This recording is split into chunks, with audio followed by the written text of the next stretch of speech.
Good afternoon students. आज का जो हमारा टॉपिक है वो है सॉइल इरोजन। ठीक है, तो सॉइल इरोजन होता कैसे है? Soil is a fragile resource. Most soil erosion is caused by natural process such as water flowing downhill and by the wind. अब ये सॉइल इरोजन होता कैसे है? या तो जब फ्लड्स आते हैं, या फिर पानी जब पहाड़ों से ऊपर से नीचे को बहता है, या फिर हवा के साथ। तो आप ये पिक्चर्स देख रहे हो ना, मिट्टी कैसे हुई पड़ी है, ब्रांचेस से मिट्टी उखड़ जाती है। सॉइल इरोजन अब कैसे होती है? Soil erosion is caused by natural processes और ह्यूमन एक्टिविटी। नेचुरल प्रोसेसेस में जब पानी जैसे हवा से पानी जब ऊपर से नीचे को फ्लो करेगा, एक तब होता है सॉइल इरोजन, एक हवा के साथ, और एक होता है जब बारिश आती है तो बारिश में कितना कितना पानी बह जाता है।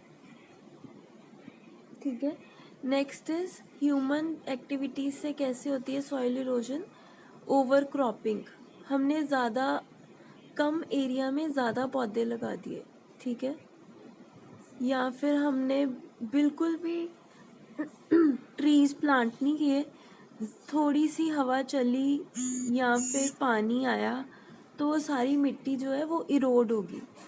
या फिर ओवर ग्रेजिंग से क्या होता है कि हम जैसे काउज होती हैं या फिर शीप्स होती हैं, वो सारा जो प्लांट्स हैं या ग्रास है उसको खा जाती हैं, तो जो मिट्टी होती है वो खराब हो जाती है।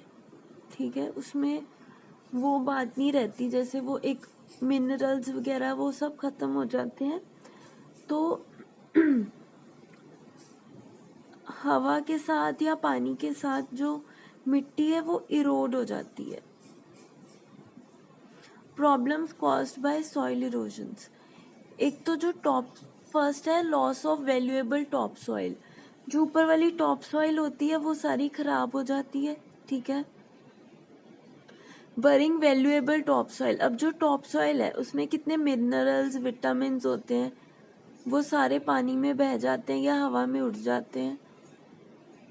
डैमेजेस टू फील्ड्स, फील्ड्स खराब हो जाती हैं। प्लांट प्रोडक्टिविटी डिक्लाइन, जो प्रोडक्टिविटी होती है, जो एक कैपेसिटी होती है प्लांट में ग्रो करने की, वो खत्म हो जाती है। ठीक है, देन इज डिजर्टिफिकेशन। डिजर्टिफिकेशन का मतलब होता है कि पेड़ वगैरह जो हैं वो खत्म हो गए, तो जो लैंड है वो एक डेजर्ट बन गया, रेगिस्तान बन गया, जैसे कोई ट्रीज नहीं है, कुछ नहीं है। तो क्या होगा, जब हवा चलेगी या पानी आएगा तो पानी के बहाव से वो मिट्टी बह जाएगी आगे को। Next is case study. The Sahel stretches for 54 kilometres across Africa from the Atlantic Ocean in the west to the Red Sea in the east. It includes countries such as Mali, Nigeria and Ethiopia. तो यहाँ पे क्या होता है, soil erosion जो है वो over grazing, over cropping के साथ होती है, जिससे क्या होता है, ये नीचे हम देख रहे हैं पिक्चर, जो लैंड है वो एक रेगिस्तान बन गया है। इंक्रीज्ड ड्रॉट मीन्स सूखा पड़ जाना, है ना, बारिश नहीं होती, क्लाइमेट चेंज हो जाता है। Climate change is also causing soil erosion and desertification.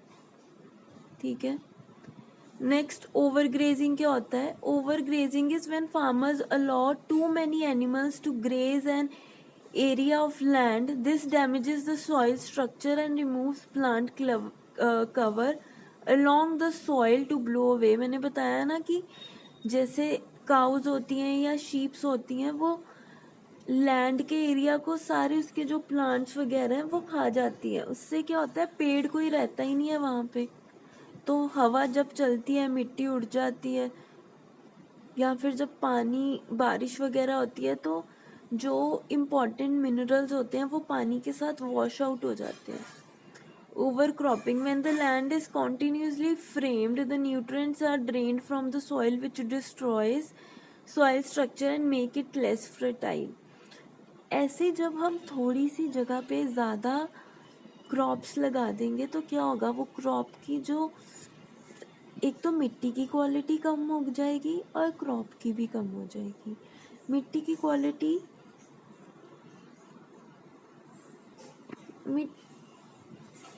जो मिट्टी की क्वालिटी है वो ऐसे कम होगी कि ज़्यादा प्लांट्स थोड़े से एरिया में लगे हैं तो जो अच्छे अच्छे न्यूट्रिएंट्स हैं वो सारे प्लांट्स अपनी तरफ खींचने की कोशिश करेंगे। Next is deforestation. Large areas of forest are cut down, leaving bare landscape.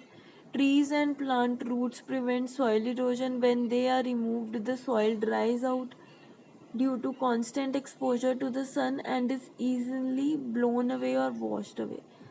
अब देखो, जब हम ज़्यादा पेड़ काटेंगे तो वो क्या होगा, रूट्स वगैरह जड़ से काटेंगे जब हम उनको, तो जो मिट्टी होगी वो लूज हो जाएगी और जब भी बारिश होगी या हवा चलेगी वो मिट्टी जो है वॉश अवे हो जाएगी।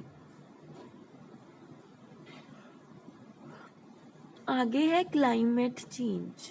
ठीक है, क्लाइमेट चेंज से होगा, global warming has caused a rise in the temperature of the atmosphere in the Sahel region. As a result, the air can hold more water vapor and rain is less likely to occur. जैसे जैसे temperature बढ़ रहा है अर्थ का, उससे क्या हो रहा है कि जो एयर है उस वो पानी को ज़्यादा देर तक अपने पास, मतलब ज़्यादा जो वाटर वेपर्स है उनको होल्ड कर लेती है और कम बारिश होती है इसी कारण।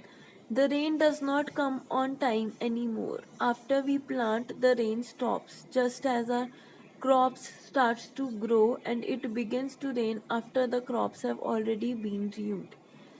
तो वहाँ का एक फार्मर कहता है कि रेन पहले की तरह नहीं आती, जब हम प्लांट लगाते हैं तो रेन रुक जाती है और जब क्रॉप बढ़ना शुरू होता है तो रेन आती नहीं है। जब तक रेन आती है तब तक जो क्रॉप है वो ख़राब हो जाता है। ठीक है, कल हम करेंगे कि हम कंजर्व कैसे कर सकते हैं। ठीक है,